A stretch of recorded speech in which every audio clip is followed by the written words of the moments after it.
What's up everyone? Brian here from Ride Your Money Wave. My brother sent me a link with 13 different YouTube channels and websites dealing with money. And he said, hey, maybe this can be some inspiration. So I took a look and one of the 13 links was on CNBC Making It. And what it does is it profiles people in different regions of the area, of the country, and says this is how much they make, this is how they spend their money. And this has been done before on the internet. I'm clearly not the originator or the first to do it. But ironically, the most recent one is a gentleman living on $90,000 a year in Metro Detroit. Now, I love my city, okay? I don't live particularly in Detroit because that's a big thing to discuss here, you know? Are you north of 8 Mile or south of 8 Mile? But, I mean, represent, right? So, naturally, I was curious about this, and I figured, why not follow the herd, watch this video, give my breakdown, because I know exactly what the standard of living is and how much $90,000 can buy, and really kind of see how this guy does it. So that's what we're doing. It's different. I hope you like it. Let's take a look here. I hope he's good with his money, please.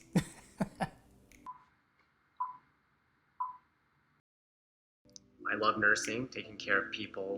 Right now, when people need us the most, it's an honor to serve those. And not just us, but also everyone who's staying at home, all the transporters, just everyone doing their part in society. I think it really does help us a lot.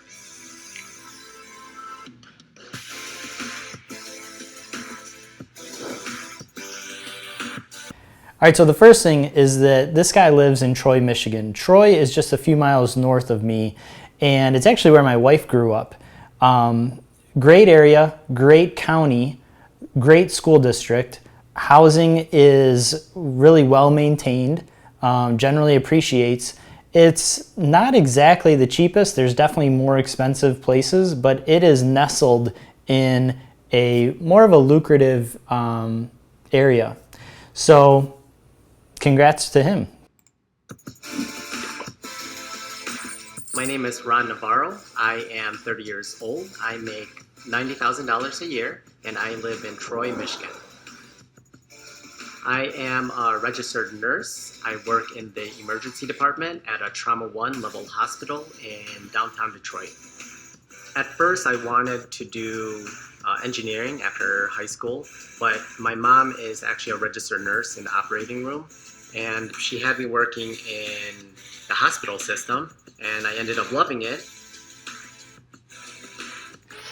So one of my first thoughts, I can't get it out of my head, is that we saw that quick background of his kitchen, and that looked pretty nice. Pretty nice for 90 grand a year. I don't know if his wife makes money and contributes as well, but housing in Troy is pretty expensive. Expensive for Midwestern, for Midwestern standards. But I would say the average house in Troy, Michigan you're looking at $250,000, $300,000 easy. So let's hope you had a big down payment. So currently, right now, my wife and I and my mom, we all live together. So my mom does help us with the groceries. She does pay for her own medical expenses and insurances. All right, let's take a quick look here. So he saves about $1,600 a month, and his housing is $1,500 a month. He pays $1,200 a month in transportation. That seems pretty steep. Yikes. I mean, that's like a third across the board. But if he's bringing in a budget of $6,850 and he's saving $1,600 a month, it says Ron only 401k savings Roth IRA. Okay, so good. That's going towards not just the rainy day fund or the emergency fund.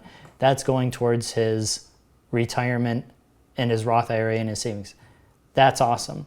Ron, at 30 years old, you keep up that $1,600 a month, you're going to be a millionaire many times over.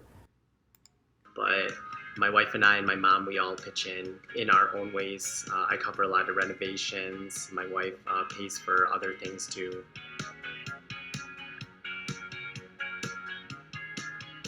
Within the past couple months, I would say my financial goals. See what I'm talking have changed. about I'm with a little bit that more focused now on nice kitchen in the saving. background? So right now, my goal is to put enough to our emergency fund. So initially, when the coronavirus, this pandemic did hit, I was working a little bit more. I would say like 4 days a week, sometimes 5 days a week. And especially they're offering us extra time bonus, which was helpful too. But now within the past week, my wife and my mom wanted me to just do my regular days and stay at home. Work. All right, so a couple things here. First, Ron, thank you so much for stepping up and in this time of need, right? A lot of my former clients are nurses as well, and they were some of the first people I thought in doctors, and they were some of the first people I thought of because they don't have a choice. So I give you a lot of credit. Thank you so much for your service. There's a big risk involved with that. The thing that, from a financial standpoint, that makes me curious is you said, you know, now you're working 4, sometimes 5 days a week, and your mom and your wife want you to pull back.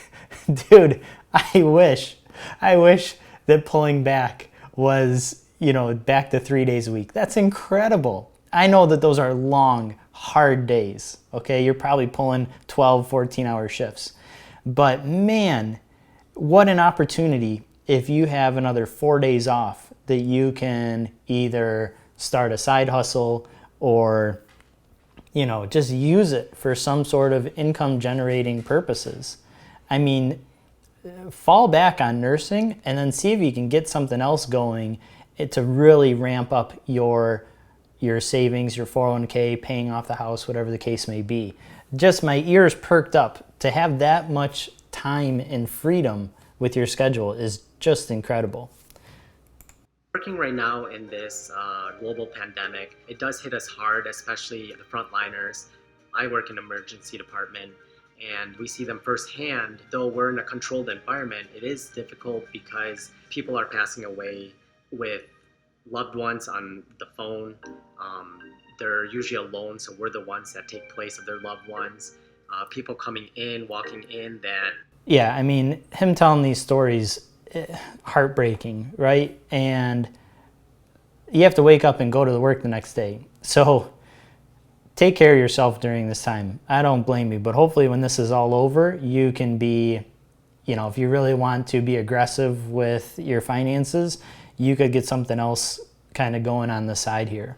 But I give you a ton of credit. I mean, oof, that's why I'm a teacher.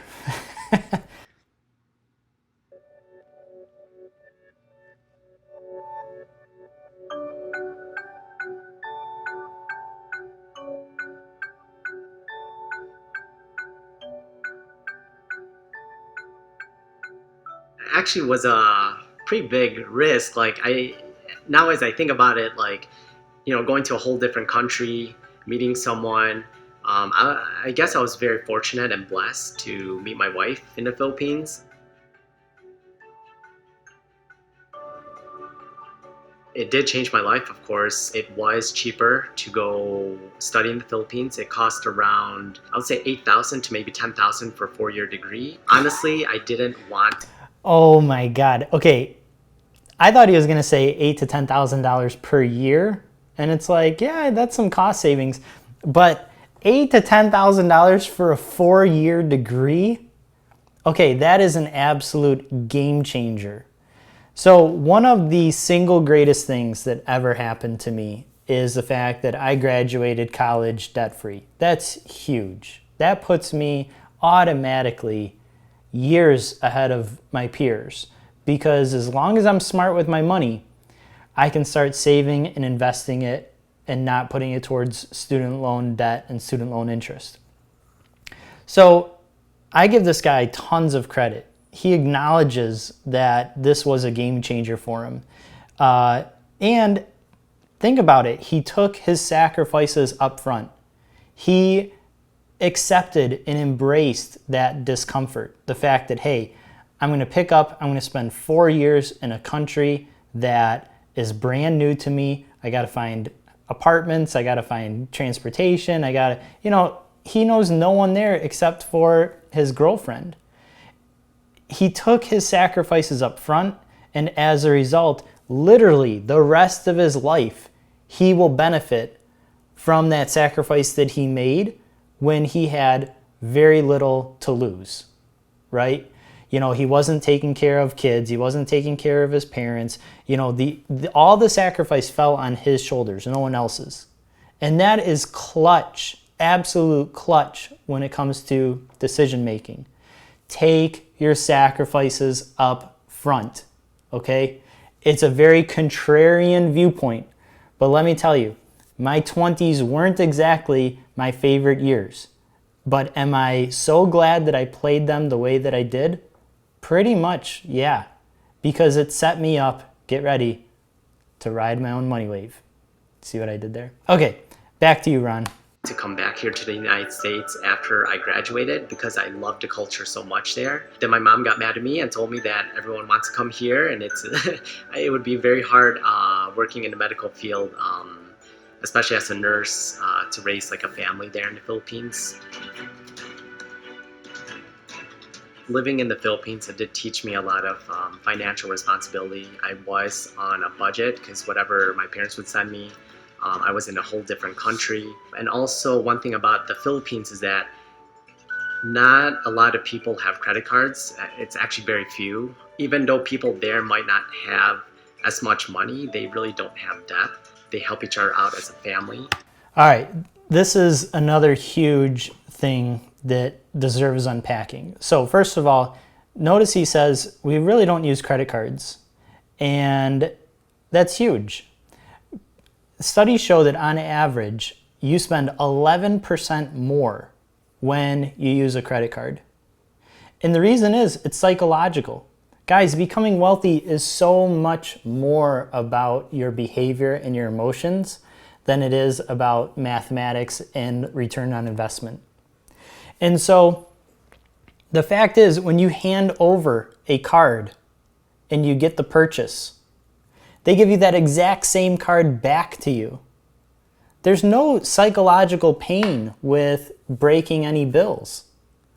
And you get the benefit up front. You get that purchase. And then 30 days later, when they send you the bill, that's when you get the cost. That's when you get the psychological pain.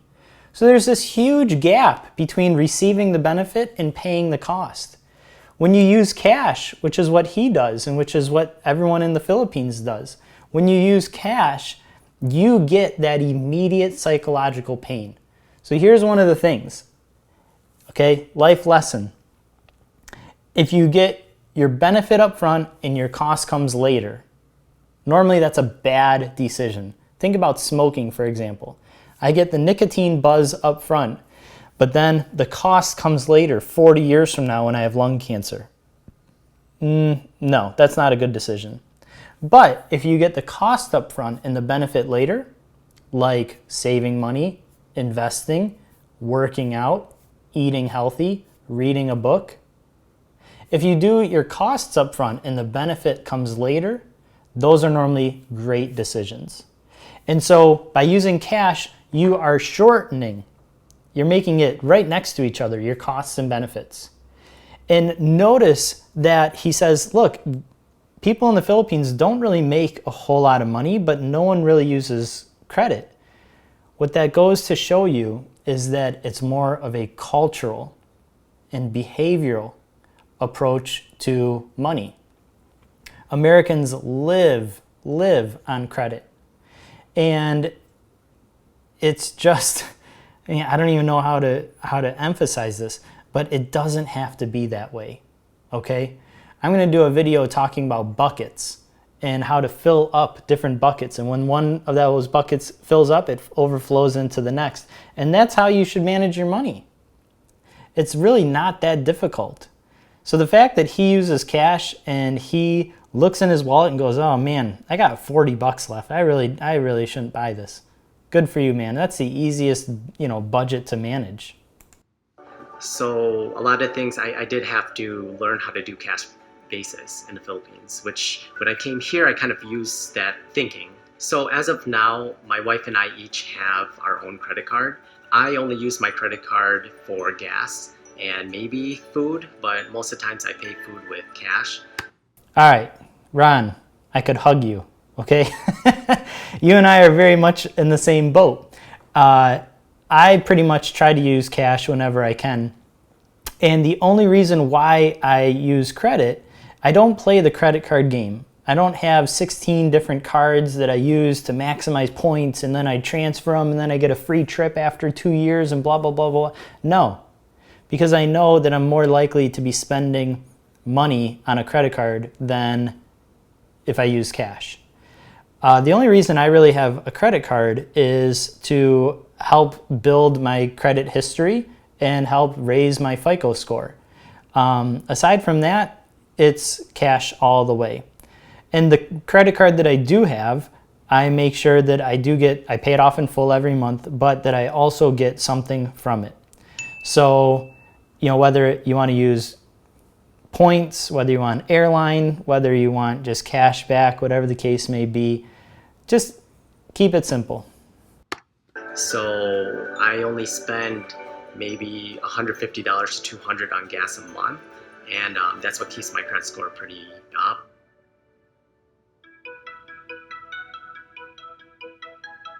My mother gave us this house. It is actually pretty common for Asians and for Filipinos that they pass down, what they have.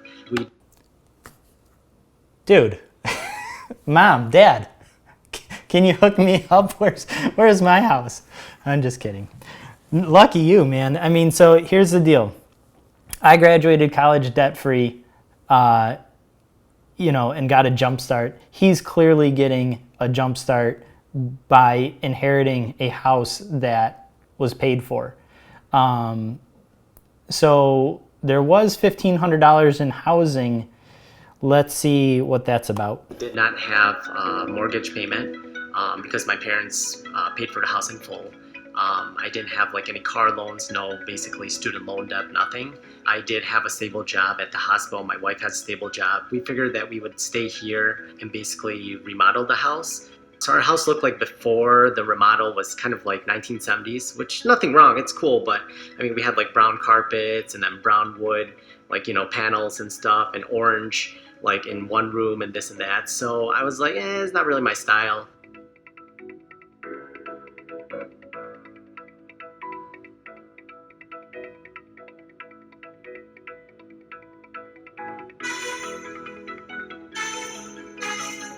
We fix almost everything. All right, so there's a couple of thoughts that go along with this here. So they pulled $100,000 out of the house, and depending on when they did this, it used to be able that you could write off the interest of this mortgage, against your taxes. I would like to see him use cash to renovate, but at the same time, if he's pulling $100,000 out, putting it into the house, and it appreciates more than $100,000, I mean, congrats, that's an awesome trade. And it sounds like he did a lot of the work himself. So, not only is he picking up an additional skill, but now he's getting sweat equity in the house. That's awesome. He goes to sell the house. He's owned it for over 2 years. He gets all of those capital gains tax-free, up to $500,000 because he's married. So, Ron, you are sitting pretty. I would like to know at 30 years old, really what your net worth is. I don't know if they do that in the show, but I'm interested. You're making some good financial decisions. Let's see where this ends up. Thing on the first floor, we renovated all the rooms, the kitchen, the bathrooms. We fixed our roof, the gutters, the landscape, our driveway, our garage, the patio we redid.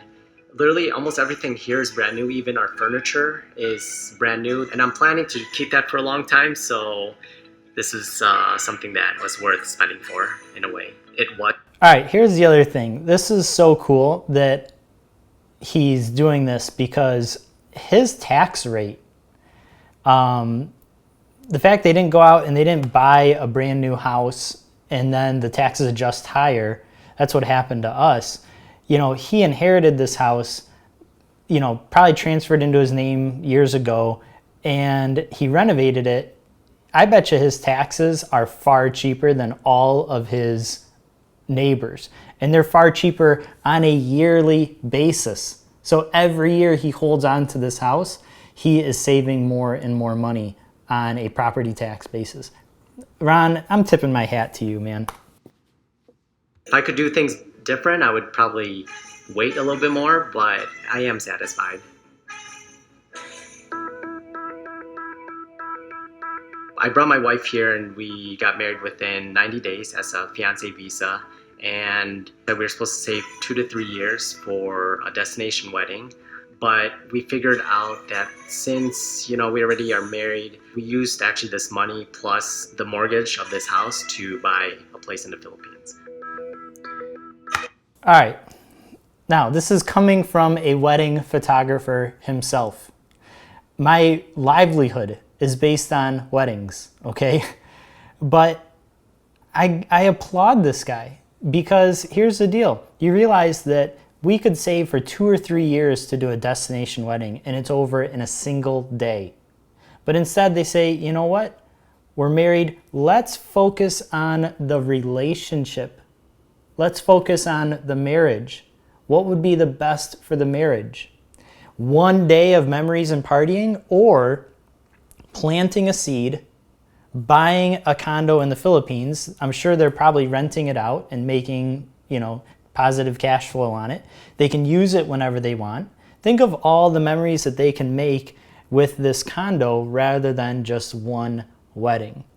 I really think, especially with quarantine and COVID and weddings being canceled, that a lot of people are going to be downsizing their weddings and putting that money towards paying down student loan debt, down payment on a house. I don't blame them. I still just want them to hire me for their small elopement or intimate backyard wedding, which actually are my favorite to shoot. But anyway, tip of the hat to you again, Ron, for doing this, because you're setting yourself up for a good life and a fulfilling marriage filled with plenty of memories over a long period of time. I think this is awesome.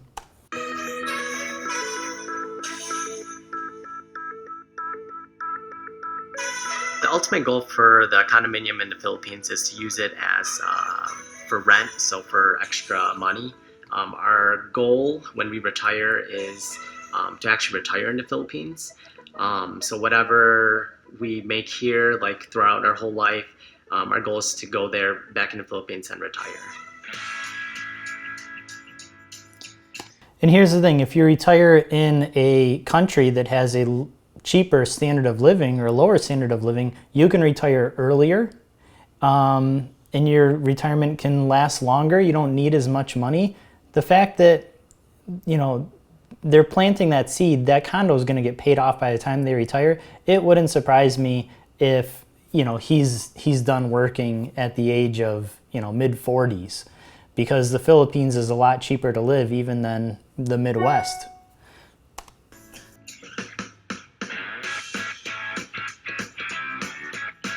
I bought my truck in 2015 brand new. I bought my wife's SUV in 2016 brand new as well. For the truck, we pay around $580, and for the SUV, we pay $400. The price tag for the truck was around, I would say, $34,000. It's, I think, almost a base model, and the SUV. All right, what's funny is this is totally a Midwestern thing. I drive a truck, and 98% of the time, I don't need an actual truck. Instead, I could get by with just a small sedan or a car. But everyone here in the Midwest drives SUVs and trucks. And, if he really wanted to optimize, it doesn't sound like his lifestyle needs a truck. Maybe it does. But if he really wanted to optimize, which is something that I did when I graduated college, was I bought a car with good gas mileage and I just drove it into the ground. And doing so could definitely shave off some payments for him. He said he was paying like $500. I think he said he bought it new. Ron, make the best of it. Drive it for as long as you possibly can. Okay lang. Hi! Well, my wife's family in the Philippines, I'm very thankful for what they, helping me in the Philippines adjust. I could never repay them back fully. So in return, how we show our support and our love is we do help them with schooling, education, because they can take their education and take it anywhere in life. At times it can be stressful, but one thing that my wife taught me is when you give, you shouldn't ask for anything in return. I guess it's a good learning thing because you don't feel it in your heart that, oh, I gave, I'm helping out, so in a way they should help me out or do something else. So we give out of our good nature. That is so true, insightful, and something that ironically my wife taught me as well. It's interesting, Ron, because my wife is far more generous than I am, and being married to her taught me to be more generous and to seek out opportunities to be generous. And even when I look at it from a career perspective, the times that I was generous and I gave without expecting anything in return. Particularly, I'm thinking when I volunteer with a nonprofit called Wish Upon a Wedding, where we give weddings for free to couples that are terminally ill or dealing with some life circumstances. Those have actually been not only the most meaningful weddings that I ever shot, but these have also led to some of the best business relationships that I have that continue to pay years and years later. Giving, volunteering, it's so important from personal development, but also networking. It's good for the heart, just like you're saying. I think that's awesome. And especially the fact that you give in terms of education. Clearly, as a teacher, I support that. That's why I went into economics, right? Into teaching, so I could teach people how to build a better life for themselves. 10 years ago, if I was smarter with money, I should have been watching those YouTube videos. I only started learning about like Roth IRA, just saving a bunch last year or 2 years ago, I would say. But if I was smarter, if I didn't go headstrong with remodeling and just spending like crazy, maybe I would have had better savings. But as of now, I'm living comfortably. We're okay. Like the saying goes, money doesn't buy happiness, but it sure can help. With having enough. So that's key there, what he said. Money doesn't buy happiness, but it certainly can help. All money does is it provides you security and options. Very, very important. And it doesn't provide you health security. It just provides you, life security. And it provides you options to, drive a certain type of car or live where you want or send your kids to, a better school or go on maybe a different type of vacation. Instead of camping, you can stay in a hotel. Money doesn't buy happiness. It buys you options. And studies show that after a specific point, money actually has what we call a diminishing marginal utility, meaning that the more money you make, each additional dollar provides you actually with less and less happiness. Now you may be saying, there's no way that can be right. But that actually has a tipping point right around about $70,000. After $70,000, each additional dollar that you make provides you with less happiness. The person who is, makes $140,000 is not twice as happy as the person that makes $70,000, because after 70 grand, all of your needs are essentially taken care of. Does the person who makes $2 million, is he 4 times as happy as the person that makes $500,000? No. They both drive nice cars. They both go to the same golf clubs. They both go out to eat. They're not 4 times as happy. So he's spot on. It sounds like he has a very mature relationship and understanding of money. You can tell because he doesn't hoard it and he gives it away to causes that he cares about, like helping family and giving them an education so they can have a better life. Good for you. Enough money, we are able to help others out. So it does help to have money. It does help to be smart as well, which I wasn't at first, but hopefully I'm starting to learn. Ron, I would disagree. I mean, you're not in bad financial shape. You're saving, you're investing, you have a house that's paid off, that's appreciating in value. You're 30 years old. We saw that you were running a spreadsheet and a budget. You're going to be a multimillionaire, no problem, if you just keep on this pace. And the fact that you're looking to retire in the Philippines, which is even lower cost of living, you're doing great. So Ron, tip of the hat to you, man. If I see you around Metro Detroit, I'll be sure to buy you a beer. I'd love to sit down and talk money with you one day. But overall, I would say I'd give you like an A minus. If you would have started earlier, you'd get an A or an A plus. But you are definitely on the right track. Something that we can all emulate and learn from. Guys, if you like me doing this, reviewing it, this one isn't too, I'm not screaming at it. I think it'd be great if there were some horrible ones. I'd be saying, oh my God, what are you doing? Don't spend your money that way. That's what I normally do if I watch Dave Ramsey. These people call in and I just, oh man, it's brutal. But anyway, if there's a episode or a story that you would like me to review, or even if you just say, hey, this is a cool bit, give me a thumbs up so I know, leave a link, or you can simply just email me at rideyourmoneywave@gmail.com.